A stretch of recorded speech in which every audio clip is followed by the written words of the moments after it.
आज हम लोग अपनी क्लास में सबक बुढ़िया और चिड़िया की कहानी जो एक नज़्म थी, इसकी एक्सरसाइज के बारे में बात करेंगे। इसमें जो मश्क दी गई हैं तो इसमें देखते हैं। सबसे पहले लिखा है, नीचे लिखे हुए लफ्ज़ों को बुलंद आवाज़ से पढ़िए। यानी कुछ लफ्ज़ दिए गए हैं, इन लफ्ज़ों को बुलंद आवाज़ से पढ़ना है। यानी इसलिए ये लफ्ज़ दिए होते हैं कि इनका कभी इमला गलत ना हो, हमेशा दुरुस्त रहे और तलफ़ुज़ भी हम सही करें, इसका प्रोनंसिएशन भी सही करें।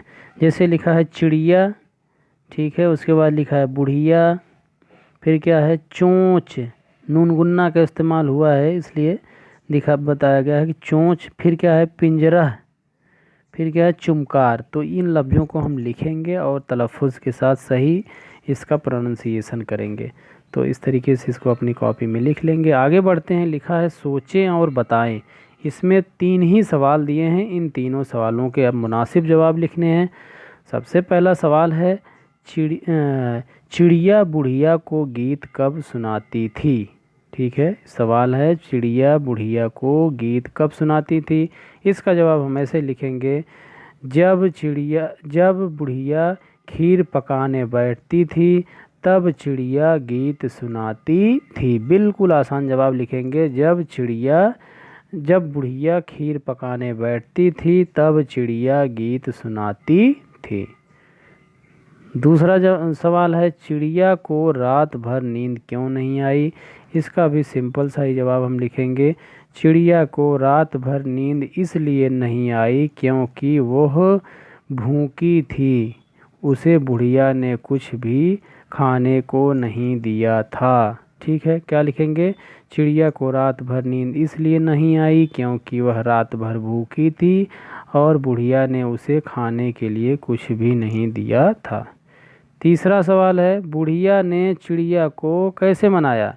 तो इसका भी सिंपल सा जवाब लिखेंगे हम, बुढ़िया ने चिड़िया को एक मुट्ठी दाना देकर मनाया, तब जाके चिड़िया ने गीत सुनाया। ठीक है, आसान सा जवाब लिखेंगे, बुढ़िया ने चिड़िया को एक मुट्ठी भर दाना दिया खाने को, उसके बाद चिड़िया ने गाना या गीत सुनाया। इस तरीके से चिड़िया को मनाया। ठीक है, इस तरीके से तीनों सवालों के जवाब हम लिख लेंगे, बिल्कुल आसान है।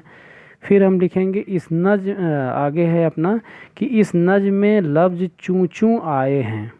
नज़्म में लफ्ज़ चूं चूं आया है और ये चिड़िया की आवाज़ है। लफ्ज़ चूं चूं आया है और ये चिड़िया की क्या है, आवाज़ है।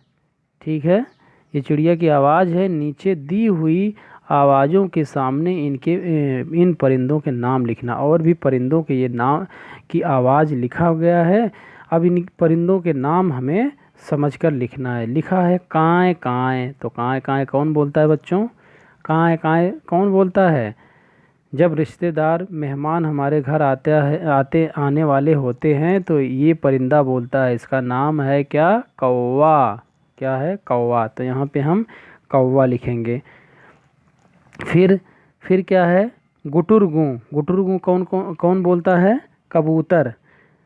देखिए कौवा कैसे लिखेंगे, कौवा। ठीक है, फिर इसके बाद गुटुरगू कौन है, कबूतर। कबूतर, ठीक है। फिर टैं टैं कौन बोलता है, तोता। तोता हम तो से लिखते हैं, तो या लिख ता, ये हो गया हमारा तोता। ठीक है, तो काएँ काएँ कौन बोलता है, कबूतर। गुटुरगू कौन बोलता है, कबूतर। और टैं टैं कौन बोलता है, तोता। ठीक है, और कूँ कूँ कौन बोलता है, कोयल। कौन बोलता है, कोयल। कोयल, ठीक है, यहाँ पे हाँ ये कोयल हो गया। ठीक है, और फिर पीहू पीहू कौन बोलता है, पीहू पीहू कौन बोलता है, पपीहा। तो इसको हम कैसे लिखेंगे, पपीहा। पपीहा, पे लिखेंगे, फिर पे लिखेंगे, फिर ये लिखेंगे, फिर हेली जो बरहा। तो हम ये लिख लेंगे पपीहा। तो इस तरीके से हम इसको मुकम्मल कर लेंगे। पूरा कर लेंगे। ये तमाम पाँच परिंदों की आवाज़ दिया गया है और इनके नाम आपको लिखना है। तो काएँ काएँ तो काएँ काएँ कौवा, गुटुरगू कबूतर, टाएँ टाएँ तोता, कू कू कोयल, पीहू पीहू पपीहा। आगे बढ़ते हैं। फिर लिखा है, नीचे लिखे हुए सवालों के जवाब लिखिए और वाक्य को पूरा कीजिए। ये कुछ सवाल हैं, इन सवालों के जवाब को आपको अपने से लिखना है। अगर कभी किसी चिड़ियाघर गए हैं तो ये देखिए एक मजमून लिखने का तरीका सिखाया जाने की कोशिश की जा रही है कि आप अगर कहीं चिड़ियाघर की सैर करने गए हैं तो उसको ऐसे लिखेंगे।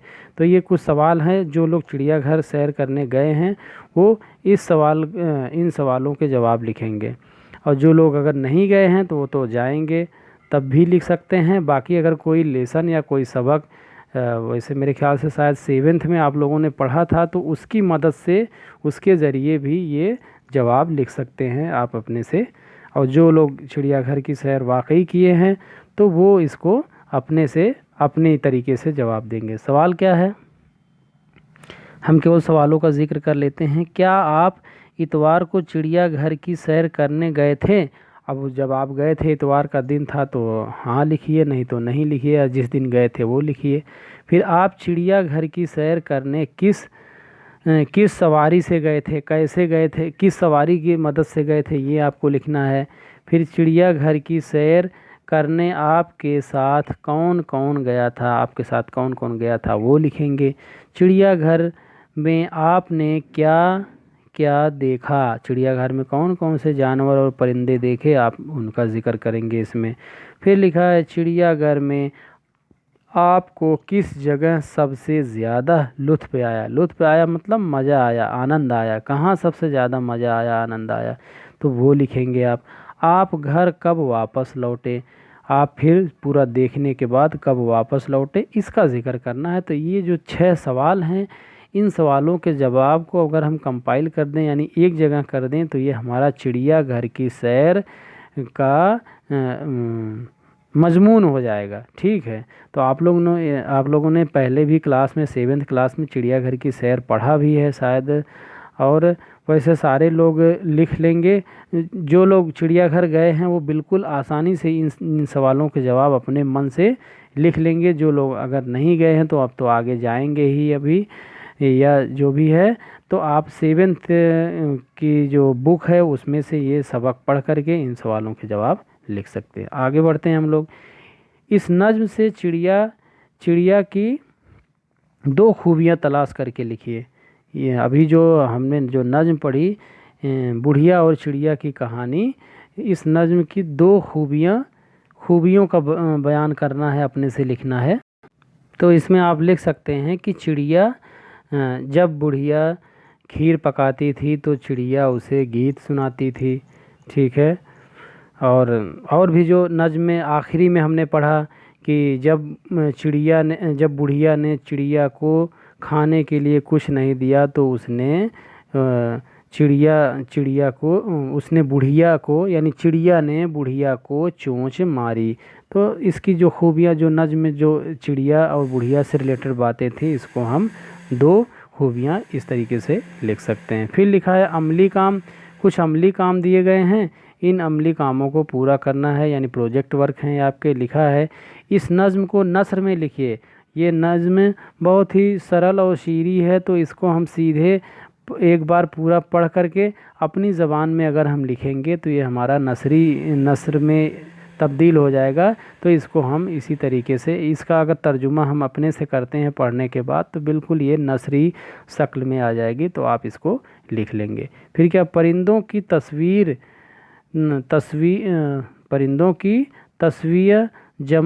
तस्वीर जमा कीजिए और उन्हें अपनी कॉपी में लगाइए। जो तमाम सारे परिंदे हैं उनकी तस्वीरें इकट्ठा करिए आप, और उनको अपनी प्रोजेक्ट वाली कॉपी में, फाइल में लगाइए, उनके नाम वगैरह लिख के तैयार करिए। ठीक है, तो इस तरीके से आपका अमली काम रहा। अब हम लोग मिलेंगे अपने अगली क्लास में, ठीक है, एक नए सबक के साथ।